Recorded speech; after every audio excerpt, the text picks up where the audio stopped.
Saya Fitria Hanifah dari kelompok 3 dengan nomor NPM 0603520009 akan menjelaskan tentang Carl Gustav Jung. Carl Gustav Jung lahir di Cashville 26 Mei 1875. Ia adalah psikolog yang berasal dari Swiss dan seseorang yang merintis dan mengembangkan konsep psikologi analitik dan psikoanalisis. Kiprah dalam ilmu psikologi. Perubahan fokus Jung yang mendalami dunia psikologi diinspirasi oleh penyelidikan Freud. Temuannya mengkonfirmasi banyak ide Freud dan untuk jangka waktu 5 tahun antara 1907 sampai 1912 ia adalah kolaborator erat Freud. Konsepnya terkemuka Jung yang melampaui Freud adalah pembedaan dua kelas orang menurut sikapnya, ekstraversi outward looking dan introversi inward looking. Kemudian dia membedakan 4 fungsi pengetahuan, pikiran, perasaan, sensasi, dan intuisi yang dominan dalam diri setiap individu. Perbedaan lainnya antara Jung dan Freud tampak dalam konsep ketidaksadaran kolektif atau transpersonal. Ketidaksadaran kolektif Jung ini adalah kontribusinya yang paling orisinil dan kontroversial dalam teori kepribadian. Psikologi Carl Gustav Jung. Setelah berkarya dalam perkembangan dunia ilmu psikologi, Jung mengembangkan konsep psikologi yang sangat berpengaruh hingga saat ini, yakni yang paling kontroversial adalah psikoanalisis. Psikoanalisis adalah teori yang menegaskan bahwa seluruh aspek kepribadian individu mengalami perkembangan yang holistik. Sederhananya, kepribadian setiap orang sejatinya mengalami proses evolusi. Jung melandasi teorinya pada gagasan bahwa terdapat 2 level dalam psyche, yakni kesadaran dan ketidaksadaran. Kesadaran merupakan pengalaman yang bersifat personal, sedangkan ketidaksadaran berkaitan dengan keberadaan masa lalu. Oleh karena itu, di dalam proses evolusi psyche terdapat beberapa tingkatan. Dalam proses evolusi psyche, yang pertama ada kesadaran. Kesadaran merupakan proses yang melibatkan ego. Cakupan ego adalah nalar, logika, perasaan, dan ingatan. Ego adalah kesadaran individu atas diri sendiri dan ego mengontrol normalitas harian individu. Yang kedua, ada ketidaksadaran pribadi. Ketidaksadaran pribadi merupakan proses yang melibatkan pengalaman. Yang ketiga, ada ketidaksadaran kolektif. Ketidaksadaran kolektif merupakan kebaikan dan ketidaksadaran pribadi yang penekanannya ada pada pengalaman individual. Nah, di dalam ketidaksadaran kolektif juga terdapat persona, shadow, anima, dan animus, dan self yang merupakan arketip yang membentuk pola perilaku individu di tengah masyarakat. Persona adalah topeng yang dipakai individu sebagai mekanisme pertahanan diri terhadap tuntutan-tuntutan keseharian ketika berhubungan dengan orang lain. Yang kedua ada shadow. Jung mengartikan shadow sebagai bagian terdalam dan tergelap manusia. Shadow mencerminkan insting hewan yang diwariskan oleh moyang pra-manusia. Anima dan animus, itulah anima yakni komponen feminis pada pria yang dihasilkan oleh pengalaman-pengalaman yang dimiliki pria terhadap perempuan. Animus, komponen yang maskulin perempuan yang dihasilkan lewat pengalaman-pengalaman bersama pria.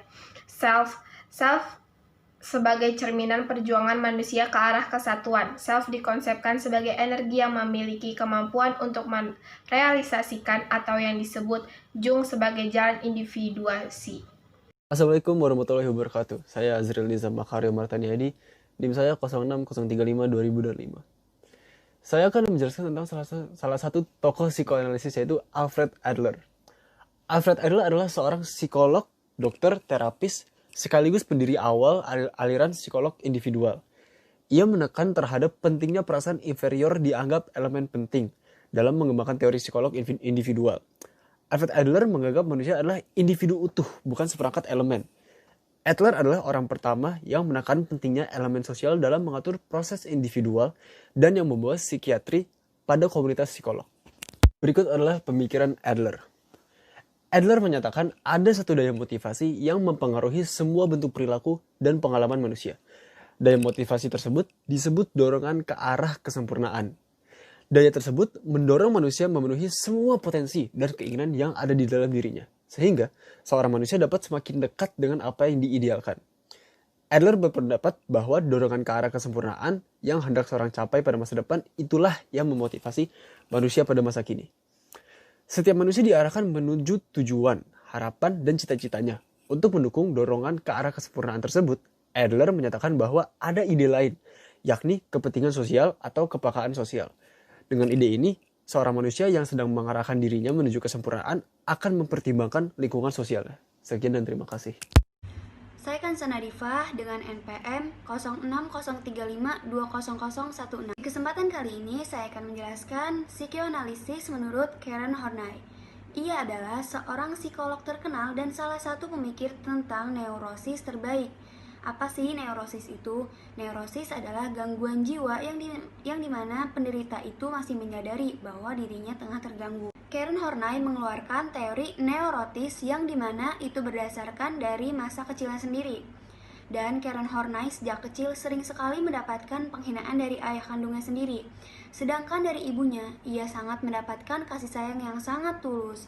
Dan ini yang menjadikan dua orang tua yang berbeda dan tidak seimbang. Kemudian, ia mengeluarkan teori yang mengatakan bahwa kerasnya dan perilaku orang tua ikut mempengaruhi dan pembentukan kepribadian anak di masa yang akan datang kelak. Ada satu hal yang kemudian mengawali semua kecemasan yang ada dalam kepribadian seseorang, yang bernama basic hostility atau permusuhan dasar. Basic hostility ini muncul karena seorang anak diberikan perlakuan yang tidak menyenangkan oleh orang tuanya sendiri, dan di mana seseorang anak yang seharusnya tuh merasakan kasih sayang dan kelembutan tetapi tidak diberikan oleh orang tuanya. Kemudian basic hostility ini akan berkembang menjadi basic anxiety atau kecemasan dasar. Karena seseorang anak merasa tidak mungkin untuk melawan orang tuanya sendiri, ia akan merasa cemas dalam dirinya apakah orang tuanya bisa memberikan keamanan dan kenyamanan bagi diri seorang anak itu. Dan kecemasan ini akan terus berulang seperti lingkaran. Ada 10 kebutuhan neurotik yang ada pada manusia. Yang pertama, kasih sayang dan penerimaan. Kedua, partner kehidupan. Ketiga, membatasi diri. 4, kekuasaan. Kelima, mengeksploitasi orang lain. Keenam, pengakuan sosial. 7, menjadi pribadi yang dikagumi. 8, prestasi pribadi. 9, independensi. Yang ke-10, kesempurnaan. Kesimpulan yang dapat saya ambil ialah teori Karen Horney yang menjelaskan tentang gangguan psikis yang menjadikan tingkah laku menjadi tidak produktif dan membuat orang terkunci pada satu lingkaran yang akan terus berputar, yang dikenal sebagai kecemasan. Sekian yang dapat saya sampaikan, kurang lebihnya mohon dimaklumi. Terima kasih. Saya Diza Kamila dengan NPM 0603520001. Seorang psikolog sosial Jerman ini lahir pada tahun 1900 di Frankfurt, lalu meninggal di tahun 1980 di Swiss. Dia dikenal karena telah mengembangkan konsep bahwa kebebasan itu adalah bagian mendasar dari sifat manusia. Di dalam pekerjaannya, dia juga membantu untuk mendirikan Frankfurt Psychoanalytic Institute tempat dia mengajar. Selain itu juga dia mulai mengajar di Universitas Autonomi Nasional Meksiko di tahun 1949 sampai dia pensiun. Sepanjang hidupnya, ia mempertahankan karir yang sibuk yang mencakup banyak posisi mengajar, selain menerbitkan sejumlah buku dan menjalankan praktis klinisnya sendiri. Baginya, dia percaya bahwa hidup adalah kontradiksi, karena manusia adalah bagian dari alam dan terpisah darinya. Dari konflik ini, timbul kebutuhan eksistensial dasar termasuk keterkaitan, kreativitas, identitas, dan juga kerangka orientasi. Saya Rasya Akila Prinaskia. Di sini saya akan membahas tentang psikologi analisis menurut tokoh Harry Stank Sullivan. Sullivan lahir di New York pada 21 Februari 1892 dan wafat di Paris pada 1949. Ia merupakan seorang psikiater dan juga psikoanalisis newborn di Amerika. Sullivan adalah orang pertama yang menciptakan istilah masalah dalam hidup untuk menggambarkan kesulitan diri kita maupun orang lain yang menderita penyakit mental. Frasa ini kemudian diambil dan dipopulerkan oleh Thomas Sakas, yang karyanya menjadi dasar untuk gerakan anti-psikiatri. Istilah masalah dalam hidup kemudian menjadi cara yang disukai oleh gerakan untuk merujuk pada manifestasi gerakan gangguan mental. Sullivan menekankan bahwa kepribadian semata-mata hanya ilusi yang tidak dapat diselidiki atau diamati secara terpisah dengan interpersonal. Selanjutnya, kepribadian merupakan pusat dinamika. Dinamika merupakan karakter seseorang, dan dinamika juga memberikan watak pada hubungan interpersonal seseorang. Kebanyakan dinamika mempunyai tujuan untuk memuaskan kebutuhan dasar organis. Namun, ada satu dinamika yang merupakan hasil dari keinginan atau kecemasan yang dinamakan the dynamics of the self atau on-self system. Self system merupakan penjaga keamanan dari seseorang yang terpisah dari kepribadian. Oleh karena itu, self system menjadikan orang dari rasa cemas.